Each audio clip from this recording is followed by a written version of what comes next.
Hello and welcome back to 9394 a Music Podcast. I'm Travis. I hope you're doing good. I appreciate you joining us today. For this episode, I was very happy to have LeRoy come on the show and talk about Dinosaur Jr. Again, my second episode featuring the great Dinosaur Jr., one of my favorite bands from this era. Maybe not my favorite Dinosaur Jr. album, as you'll hear as he and I get into the album talking about it, but I do deeply love all things Dinosaur Jr., and this was a lot of fun having this conversation, so check it out.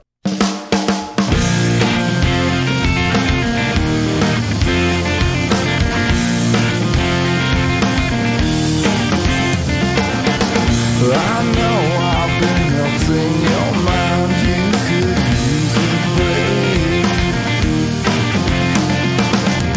If ever I could let you go, is that all you take?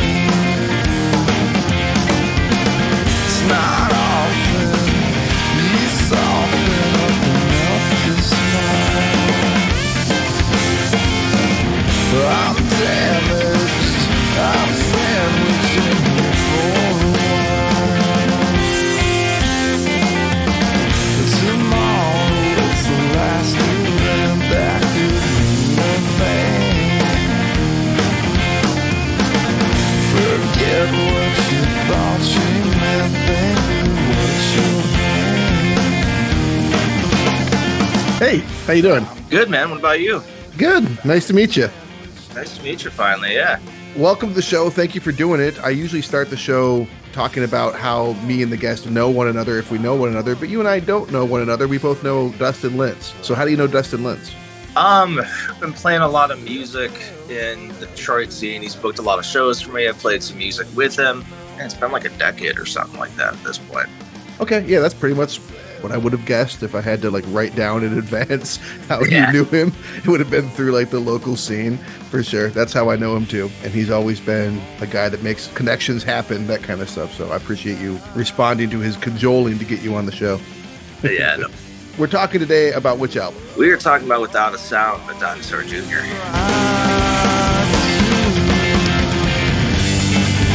gave it all I could think of. Wish you cared what you only bring on. All the love won't tonight. You're above. 1994 album Without a Sound. Man, this album was so big. This band was so big in my life at this time. Do you remember how you got into this album? Yeah, weirdly enough, I was in jazz school in college. Got into him a little bit later. Oh, okay. And I bought a Jazz Master, considering the name of it. And I looked up, popular people that use Jazz Masters. Turns out I've been listening to Dinosaur Jr. my entire life without knowing about it. And I did a whole deep dive, and here I am. Okay. I got into this album in 94 because Dinosaur Jr. with Where You Been was one of the albums that I first got really, really into as a 13-year-old. So I was almost not even ready for a follow-up so quickly because I was still, at that age. I don't know. Maybe I was. I mean, a year is a long time when you're 13. At any rate, it came out, and I have a complicated kind of relationship with this album because when Where You Been came out, I went backwards and dug into all their stuff that they had released all the way back to the first album, Dinosaur. And then this album came out, and, so much had changed between 13 years old and 14 years old. I was older and wiser and so much more world weary, I guess. So I had kind of different feelings about this album than I did about Where You Been. So let's just get straight into your favorite. So what is your favorite track on this album? It's probably I Don't Think So.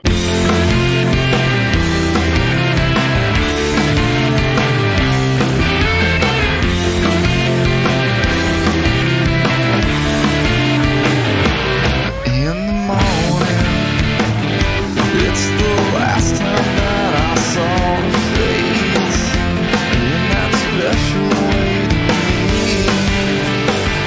Without a warning, she pulled every trick to name a few.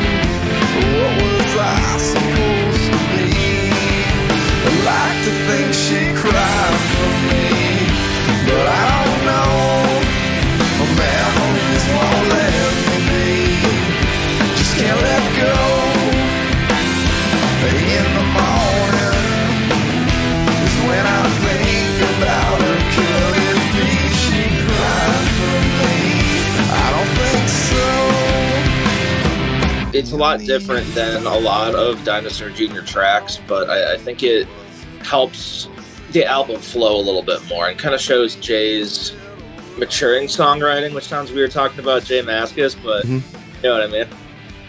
Yeah. This is a step forward for him, musically speaking.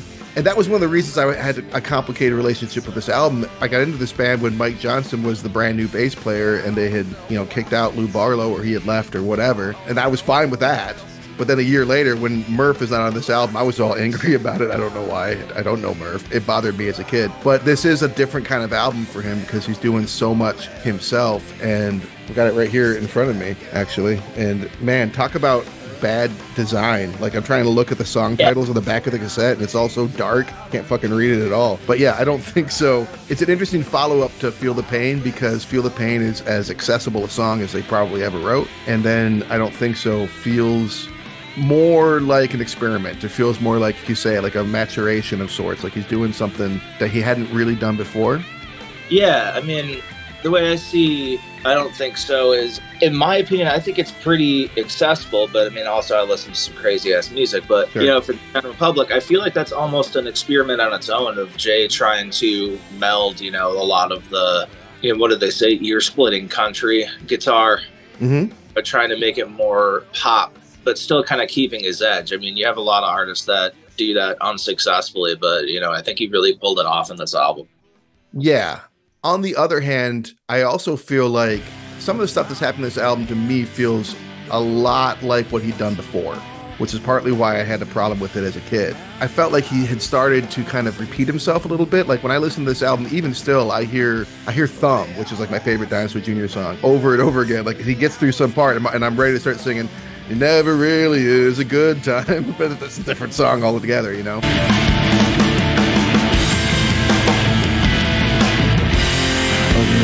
falling all around you, suffocating bugs surround you. It's a shame that's what it's down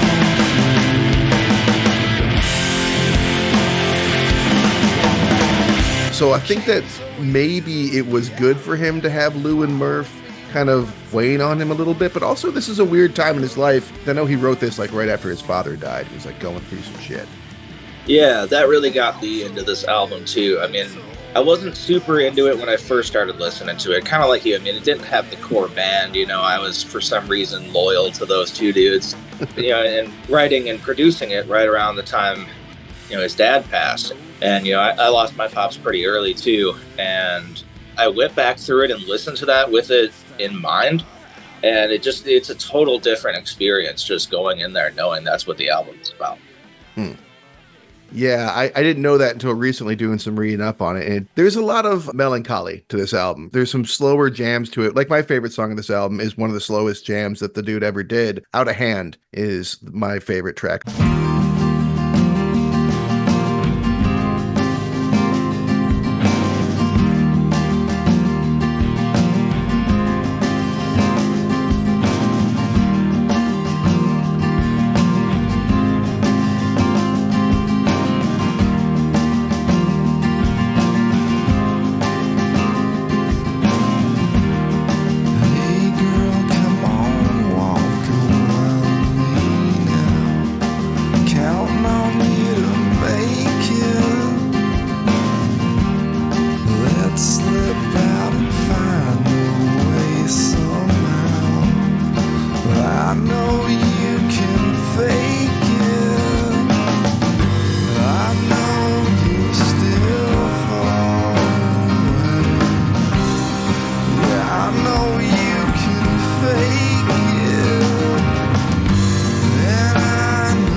It's so beautiful, and it is very, very sad, and that's probably where it's coming from.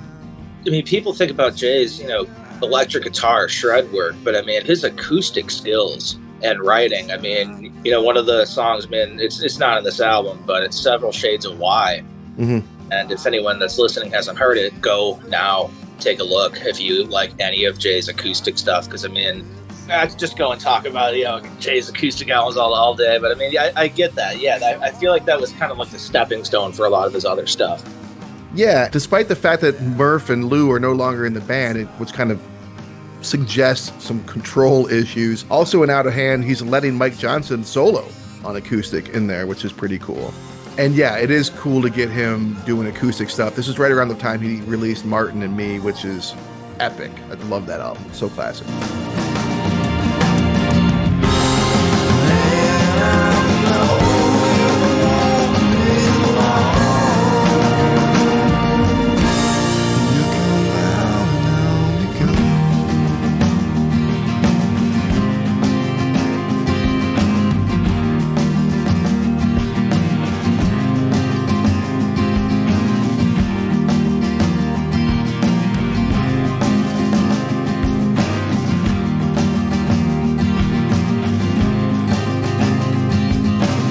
How do you feel about this cover art? The weird-looking chipmunk squirrel dude. Does it make you unsettled? Is it cute? I've never really understood it.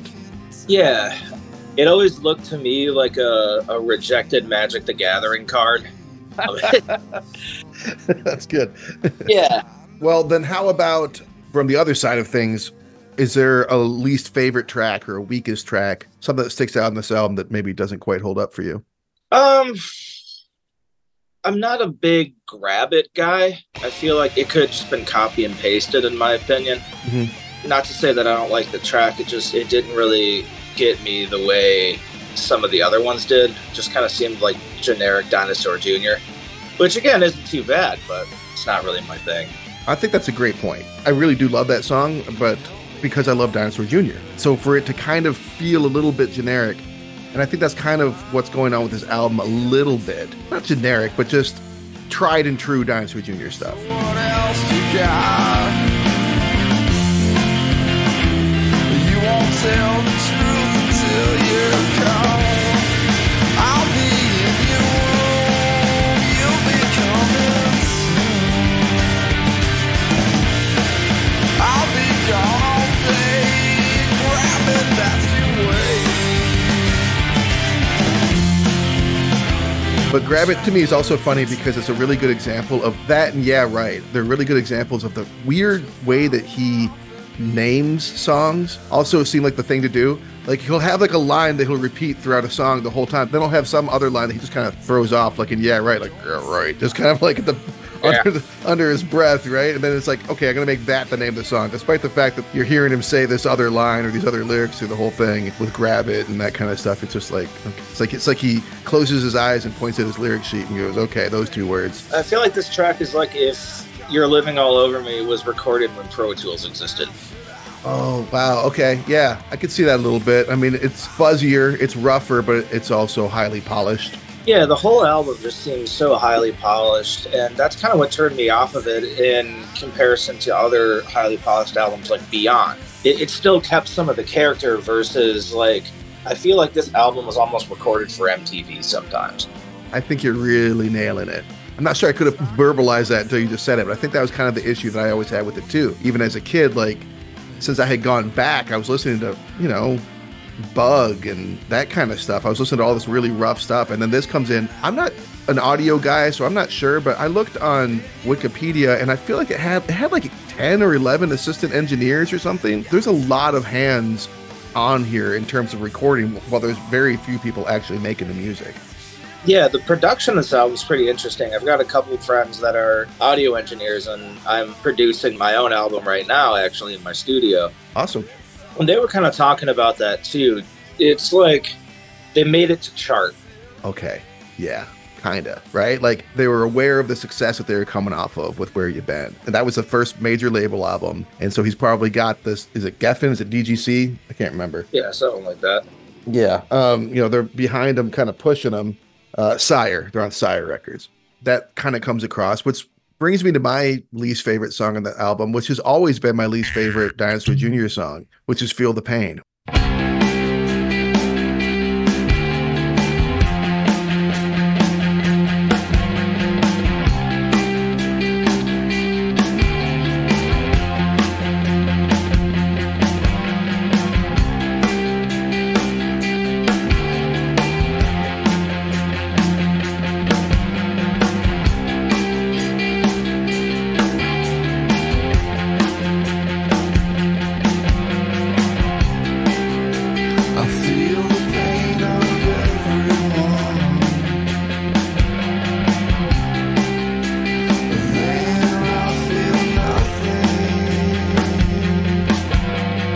which is not to say that it's the weakest song on the album necessarily, but it's the Brown Eyed Girl.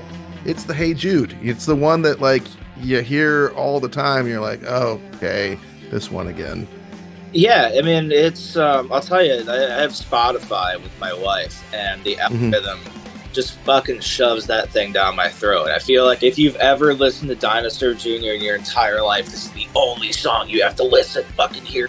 And, like, it's cool, you know, it's fun. I've covered it. It's like their Stairway to Heaven almost, you know, like no stairway. But, you know, the thing that really kind of disappoints me about the song, especially listening to it back, you know, as an older guy and kind of knowing what he was going through at the time with his father passing. I mean, those lyrics are fucking powerful if you think about it in context. Yeah. And if they just kind of keep it more within what Jay would have really wanted to do, it charted and it made a lot of money, so I guess it did what they wanted it to do, but I think that could have been a lot better song with the right person behind the mixing console.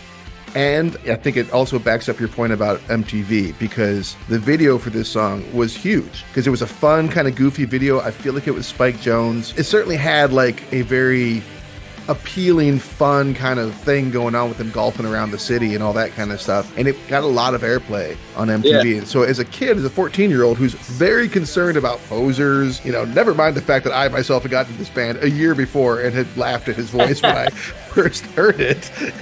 I was judging people. And now today, it is a better song than I remember it being, especially like towards the end, like the outro is really good. That's really strong. But yeah, there's something about the verses that I just heard it too many times. But you're right. Lyrically, it's some of the strongest stuff and some of the more personal stuff he's done that is not based around feeling rejected by a girl, which a lot of his stuff is that. Yeah. I mean, you know, which is nuts because Jay could just clean up if he wanted to. You know, I imagine. But yeah, I mean, it's like the most like cheerful, and I mean there's some cool riffs and some leads, but like it's like cheerful music about him taking on the emotional pain from his whole family about his like father dying, and he's playing fucking golf about it. I wonder if his dad was a golfer. That'd be kind of cool if that was. Yeah, I'd be curious to know that. And then also like the numbness that comes with like the intense grieving process and all that kind of stuff. It is a good song because again, it's a Dinosaur Jr. song, which out of nowhere, I'm going to ask you now, what's your favorite Dinosaur Jr. album? You're Living All Over Me is probably my favorite. What really got me into them is Beyond. I'm a little bit younger. I'm in my mid-30s. And once I heard Beyond, it was over. Like, I knew Dinosaur Jr., like, I hung out with the older skate kids when I was a kid, and, like, but, like, that immediate line into Almost Ready, done, over.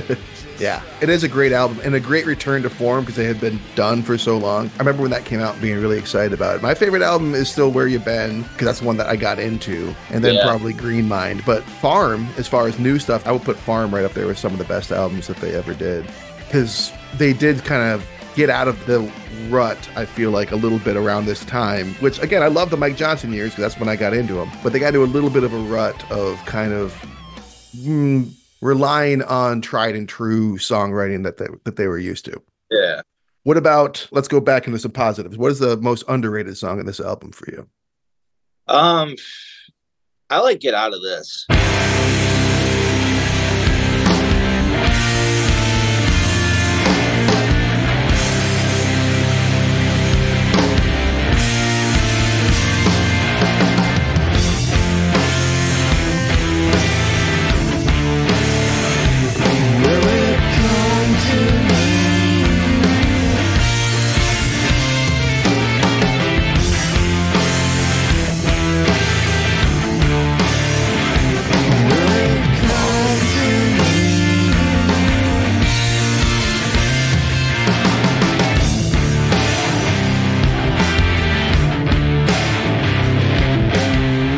It doesn't necessarily, to me, sound like a lot of the songs in the album.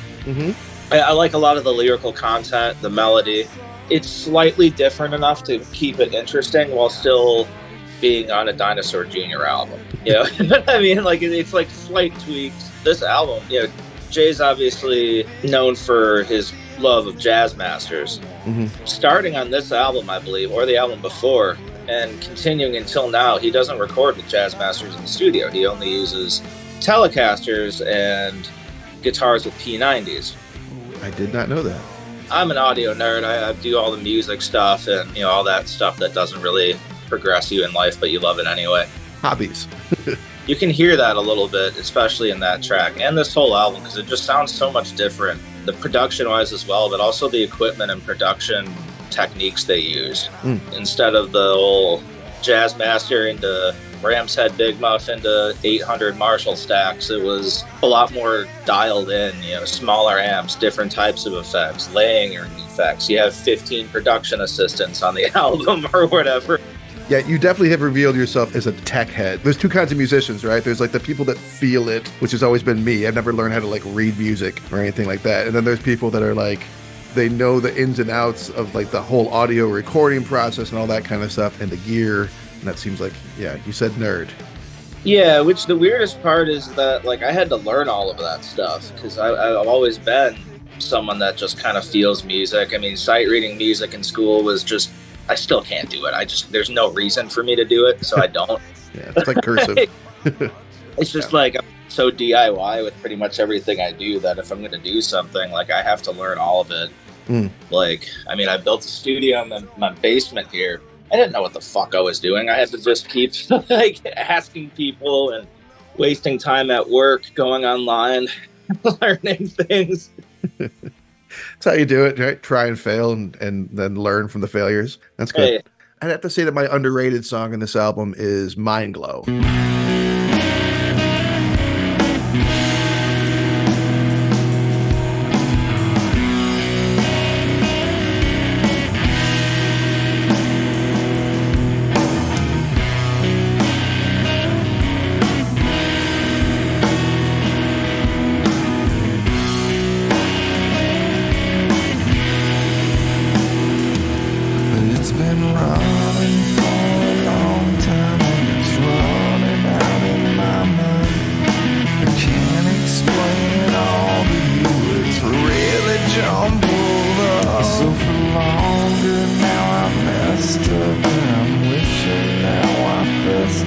Another very chill, relaxed kind of song. You know, I had this on cassette, and I think as a kid, a lot of time I just kind of listened to side one and didn't necessarily get all the way through it. I always loved Over Your Shoulder. I remember that one sticking out to me. But Mind Glow, I kind of had forgotten about. It had been quite a few years since I've listened to this album. I listen to Dinosaur Jr. pretty regularly, but I mean, they've got a ton of albums, and this has not been my favorite album of theirs.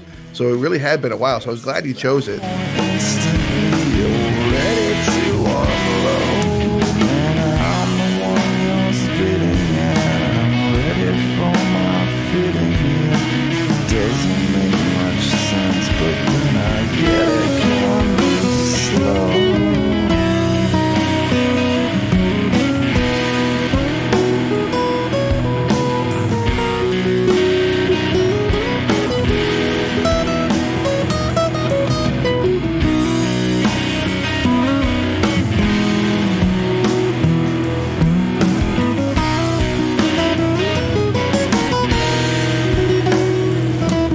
Some of the best Dinosaur Jr. songs by the band ever are on this album, and I do think Mind Glow is one of them. Yeah, it was a tough album to pick because I kind of skip over it sometimes too. The thing that really blew me away, and I just found this out last week when I was kind of doing some more background info on the album, Over Your Shoulder. It was used on a Japanese boxing reality show in February 2019, and it charted, I'm reading this right now because it sounds like I'm making this shit up because it's insane. Over Your Shoulder charted at 18 on the Billboard Japan Hot 100 25 years after the album's release for ostensibly no reason other than it was on a reality boxing show in Japan. It's alright, but it's sure getting colder.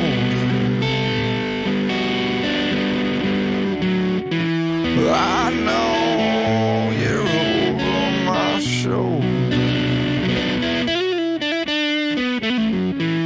I know now you get to hold her. You're gone.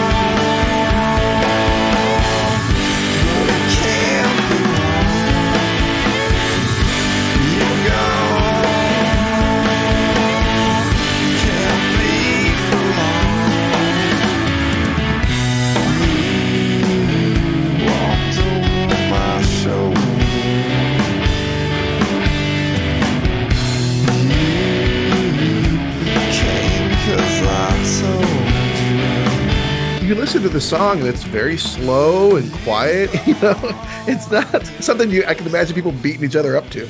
No, you're not like, yeah, dude. So funny. Maybe it was like the outro song or something. Or I don't know. I had to look that up just to like verify that Wikipedia wasn't fucking with me, because it's one of the most J Mascis things that could possibly ever happen. Have you ever got a chance to see him live? Oh yeah, probably 5-6 times at this point. Nice. Yeah, most of their tickets are super cheap, which is good. Mm-hmm. Man, tickets are expensive these days, dude. I'll tell you. Yeah, and they play a lot. They tour a lot. Probably the coolest one I saw is I went to Riot Fest in Chicago, which usually has a real hit or miss lineup, but it was like Dinosaur Jr., Glassjaw, the original Misfits, Elvis Costello. Nice. So I was like, fuck it, dude, I'm gonna go. I know people in Chicago and shit. It was the 25th anniversary of You're Living All Over Me. They played it from beginning to end. Awesome. Dude, I was like front row throwing shit at J Mascis.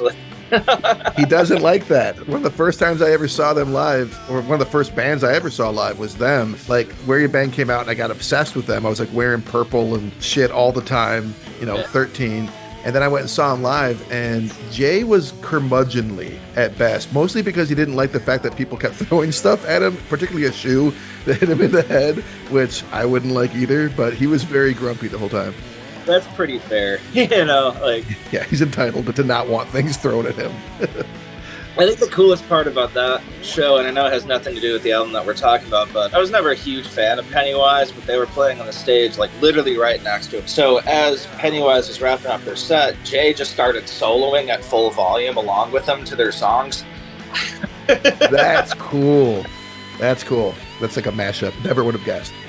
When I saw them when they played with Primus, the dudes from Negative Approach came out on stage and played with them for a little bit, too. That was pretty sweet.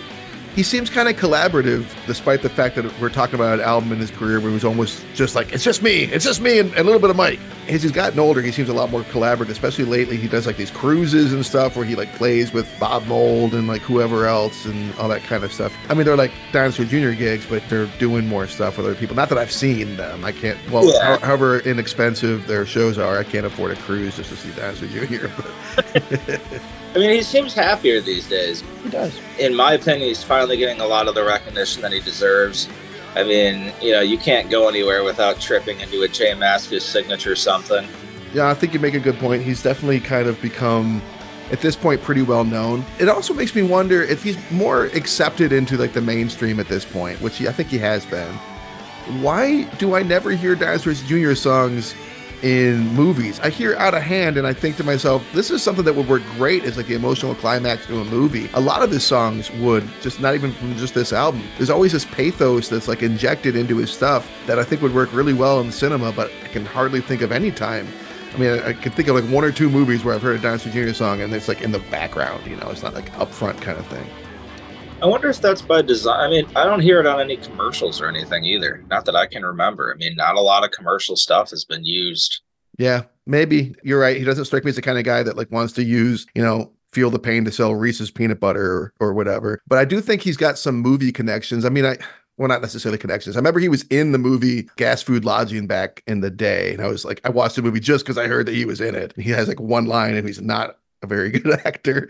But yeah, I don't know. But it seems like he should be more accepted. Yeah, I mean, the coolest thing that I've seen in regards to just J Mascis in general is I used to give some guitar lessons, and I'm pretty active in like communities for kids like starting to want to play music, because I've been playing music for 20 years and I fucked up for 20 years. So a lot of younger kids and, teenagers, now that I'm going to yell at people to get off my lawn, know who J Mascis is. I can't tell you how many times I've seen people have that J Mascis Squire Jazzmaster, the white one with the gold pickguard. That's awesome.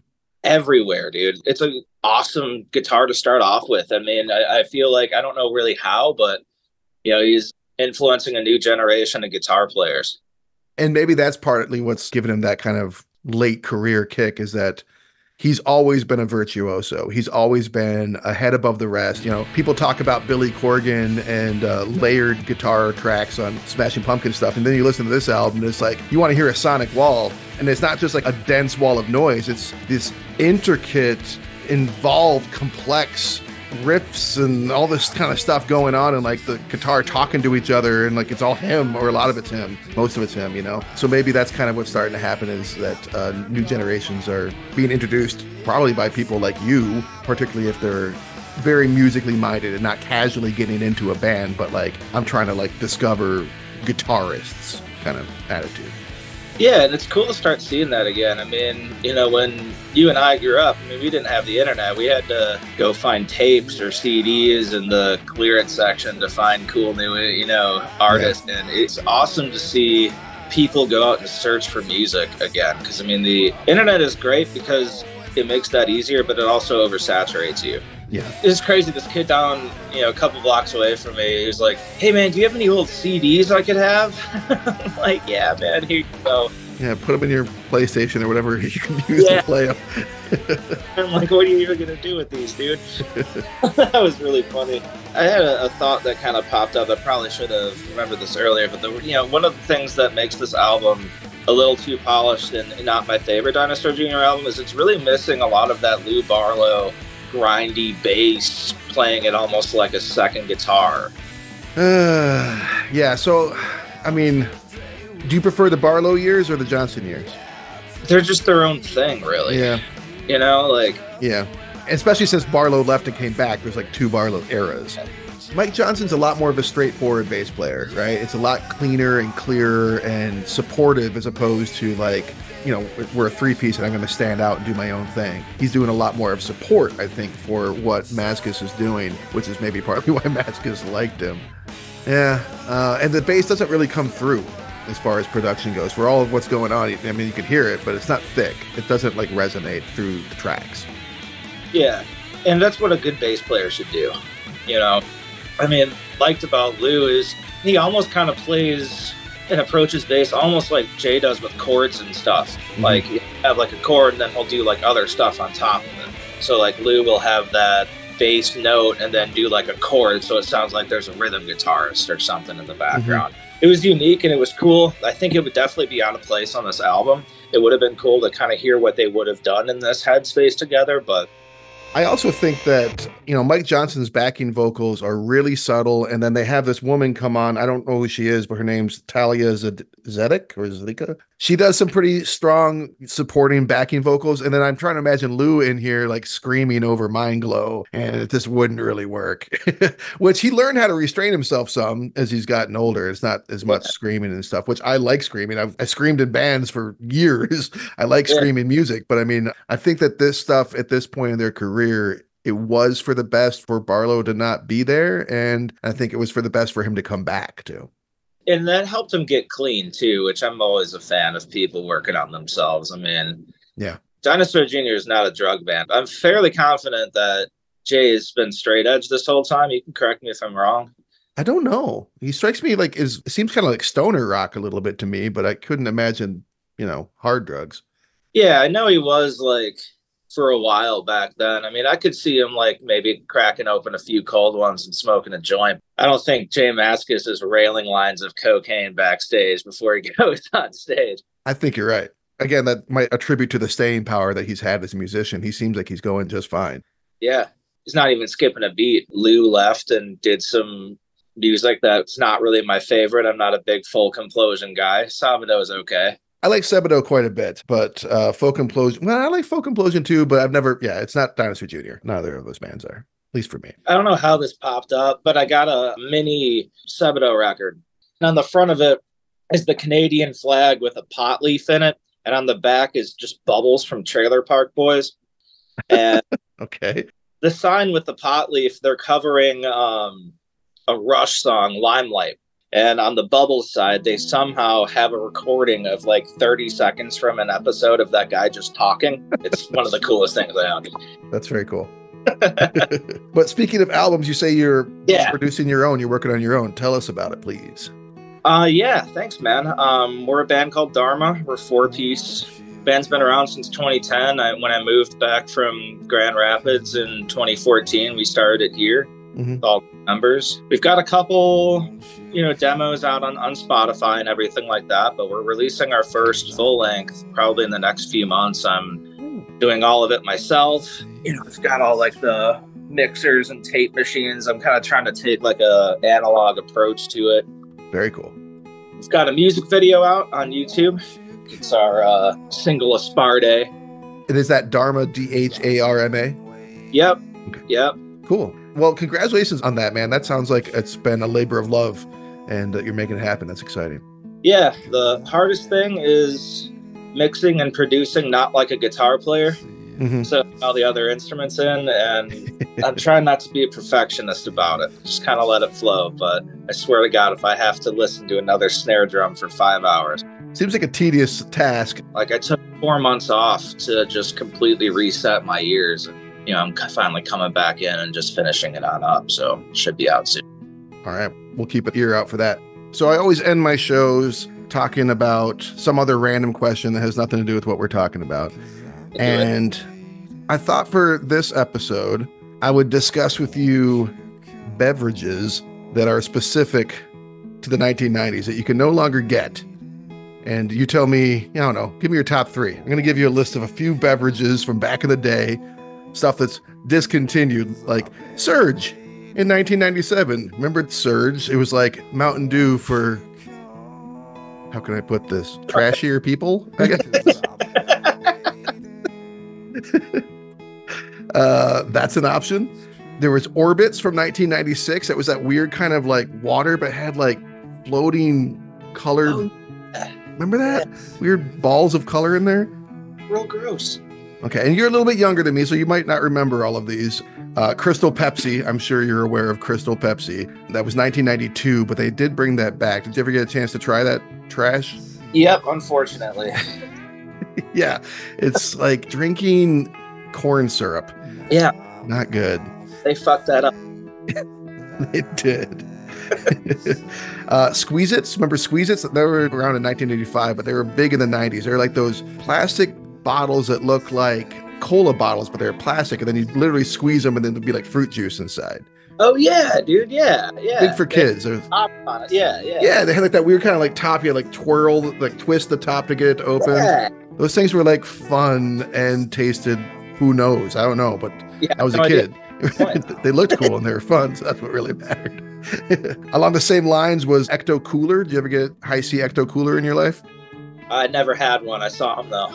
You've heard of it. It's kind of like a legendary drink, right? And then Jolt Cola. And these are from the 80s, but they were around in the 90s. Jolt Cola was another one. Its big claim to fame was that it was like, I don't know, 5,000 milligrams of caffeine or something crazy like that. It was like heart attack in a bottle. We used to get it in like, when you're 12 or 13 before you're drinking alcohol, but your friends stay over. So we would get Jolt Cola. So we'd stay up all night.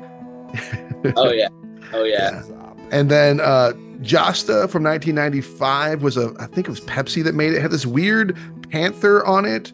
And it was like this weird, it was made with guaranara, whatever the fuck that is. And all I know is that like I've seen that panther tattooed on people like for the rest of my life since. I don't know why.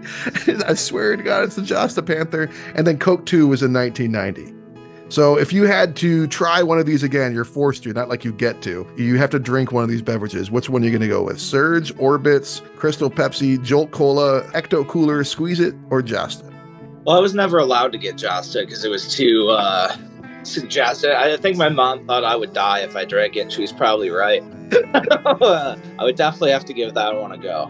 Okay. I remember it actually not being that bad. It was almost like a fruity cola, kind of. I don't know. Yeah. There's probably a reason it's not around anymore, but it wasn't terrible. I wouldn't get the logo tattooed on me. It's not that good. It's made with real panther, so... That is dangerous. You gotta be careful with that. Rob, thanks for coming on the show, man. I really appreciate it. I've had fun talking with you. I hope you come back if you want to. You're very welcome to. Yeah, of course, man. That'd be great. Definitely. Thanks for coming on, man. It means a lot to me. Hey, man, I appreciate it. Yeah, let me know when you need someone to talk about an album for an hour. I'm always down. Appreciate it. All right, man. Enjoy the rest of your day. Good talking with you. See you, man.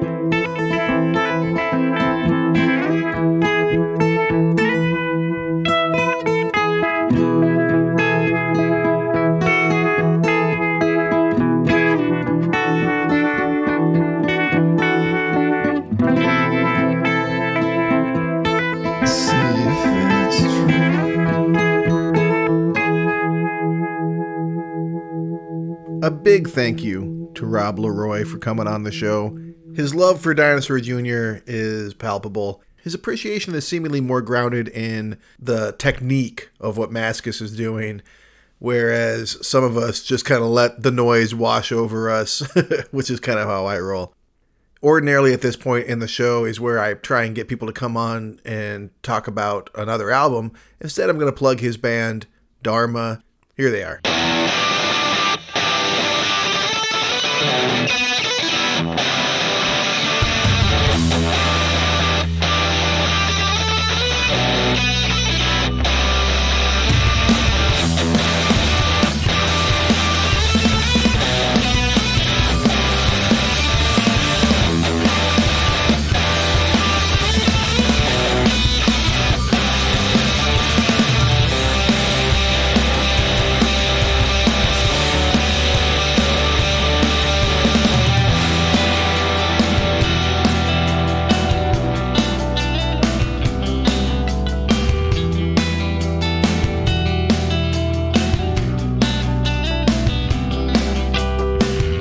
I'm going to see them soon, actually, if things go according to plan.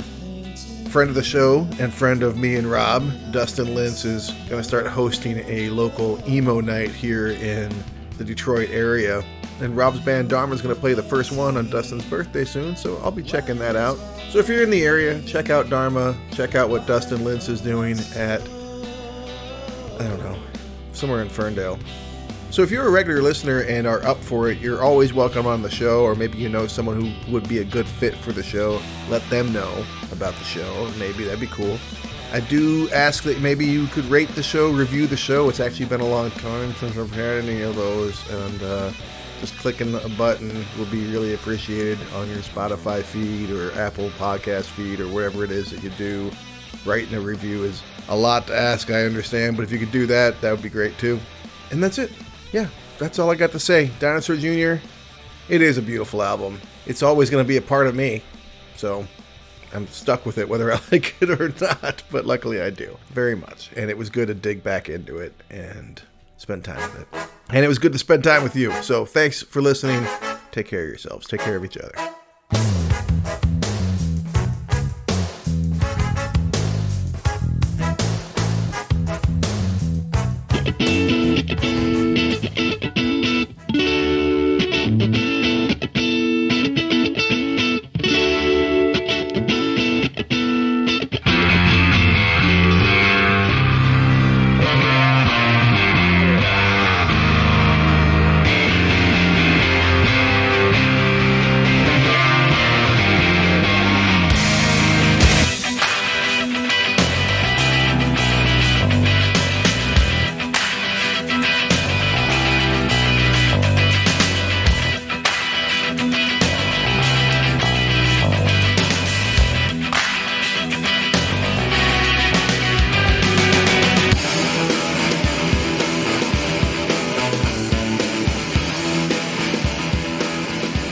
'93-'94, a music podcast with Travis Roy, is a labor of love. It is not and never will be monetized. Please don't sue.